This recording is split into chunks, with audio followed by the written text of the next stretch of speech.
Good day, ladies and gentlemen, and welcome to my humble home, my humble casa, my hacienda on the windy hills of Livingston, Montana. Okay, today's date is March 1st of 2022. Now, a little while ago, I did a sit-down review on this archery bow by Bear Archery. This is called a Montana longbow. And I've got a real problem with that word longbow because this is not a longbow, ladies and gentlemen.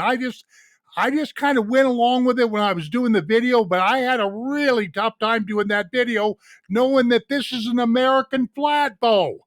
It's just that doggone simple. So what I'm going to do is I'm going to sit here to the best of my ability and try to tell you what the difference between an American flat bow and a longbow is. Now, there's two things I want to say before I get into it, which I'll try to make this video short. Okay, years ago in the early 1980s, I had a fellow by the name of Louis Armbruster build me a custom longbow. I mean, the real deal, a real longbow. So I definitely know what a longbow is. Besides that, I had a friend of mine that was really, an older friend of mine that was really into trad archery. He knew all about Howard Hill. I didn't know nothing about Howard Hill, but by the time my buddy Milt got done with me, I knew a lot about Howard Hill because I did a lot of research and all this other stuff. Okay. Now, and this bow right here, of course, is made by Bear Archery, and Fred Bear, he was the king of recurves, as far as I'm concerned.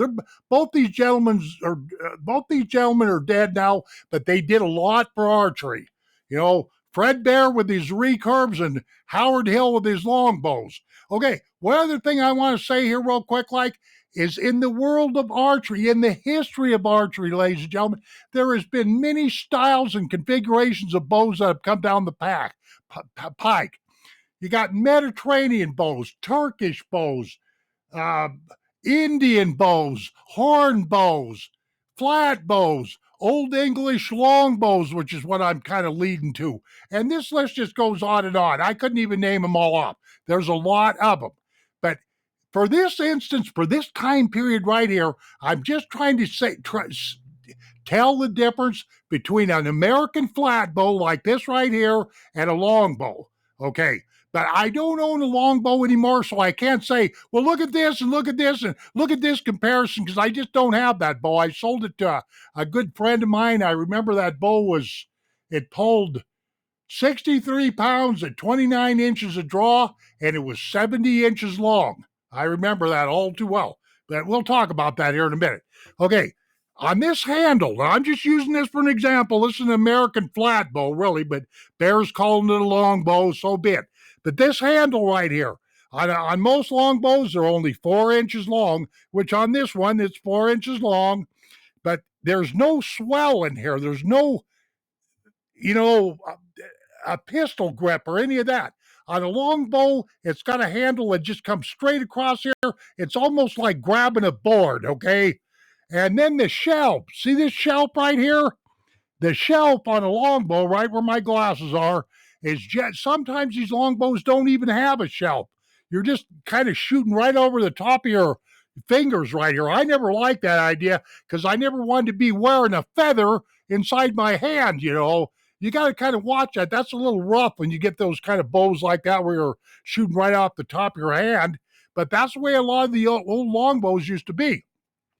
Now, one thing I might want to say, I touched on it a minute or so ago. This bow's AMO right here is 64 inches, okay? That's the length of this bow from nock to nock. Well, this is an awful little or mini longbow because my old longbow, my custom longbow, was 70 inches long. 70 inches long. I would have to say that the minimum requirement, in my humble opinion, is around 69, 68 inches to be called a longbow. A lot of longbows were, 71, 72 inches long. And they also didn't have any of this reflex-deflex thing going on. Matter of fact, the limbs would just come back like this, and they just kind of drop off on a very few degrees like this. They almost like the limbs were going backwards, but when you strung them up, the bow was like in a perfect D, And so, and also these limbs right here, that the limb shapes were on the old English longbows, the limbs were more rounded than being flat like this. You see how this is flat here? Well, on them longbows, they were like kind of like that, if you can see what I'm, and so there was just some structural differences. And a lot of the old bows, they weren't laminated. Some of them longbows, some of them were, a lot of them were self bows. They used woods like Osage orange, yew, and stuff like that.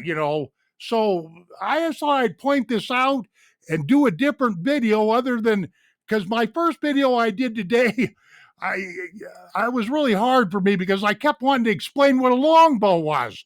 But, this is kind of like a longbow, but sorry, no cigar. If anything, it's a little longbow. Now, let me see what time I've got here. Okay, you take like old Howard Hill, a father of modern archery. That guy, he had two primary bows. Well, in his life, because that's all he did was archery, did a lot of a lot of world tournaments or whatever they called it, international fairs. He shot at all kinds of things. I think he won like 200 field tournaments. And I mean, this guy shot like, I don't know, 2,000 big game animals or whatever have you. But he had two bows. One of them was an 80 pounder, and another, his hunting bow was like 110 pounds. I mean, how this guy even pulled that stuff back is beyond me. I mean, in my old age, I'm lucky if I could get this 35 pounder back, but he shot some big, heavy longbows with big, heavy wooden arrows. It's just that simple. Okay, now I'm kind of watching my time here. But one thing about a longbow, ladies and gentlemen, is they're usually, if you keep the weight down, if you have one built for you, keep the weight down, they're usually pretty easy to pull and like that, but they're not as fast as, say, recurves and compounds and reflex, deflex, and all that. But if you're looking for a real smooth, real lightweight feather type bow, a longbow somewhat similar to this is the way to go. Well, this isn't a longbow. Like I say, it's an American flat bow. I know I'm just getting hung up. It's probably just semantics or whatever you want to call it. I'm just getting hung up on terminology, but I just thought I would have this little talk, at least if nothing else, to make me feel better. Okay? All righty then. But yeah, this guy right here, sitting here to tell you, man. Yeah, I don't got my glove on. I don't like yanking on this string all day long. Give me crusty fingers, you know what I mean? Okay, what time do we have here? Coming up on 8 minutes, ladies and gentlemen. I think that's good enough. But I just thought I'd straighten this out. The way the shape of this bow is, and the length, and the shape of the handle and everything. Sorry, it does not qualify as a longbow. It's an American flat bow. All right, take it easy. We'll see you on down the trail, and adios, my friends.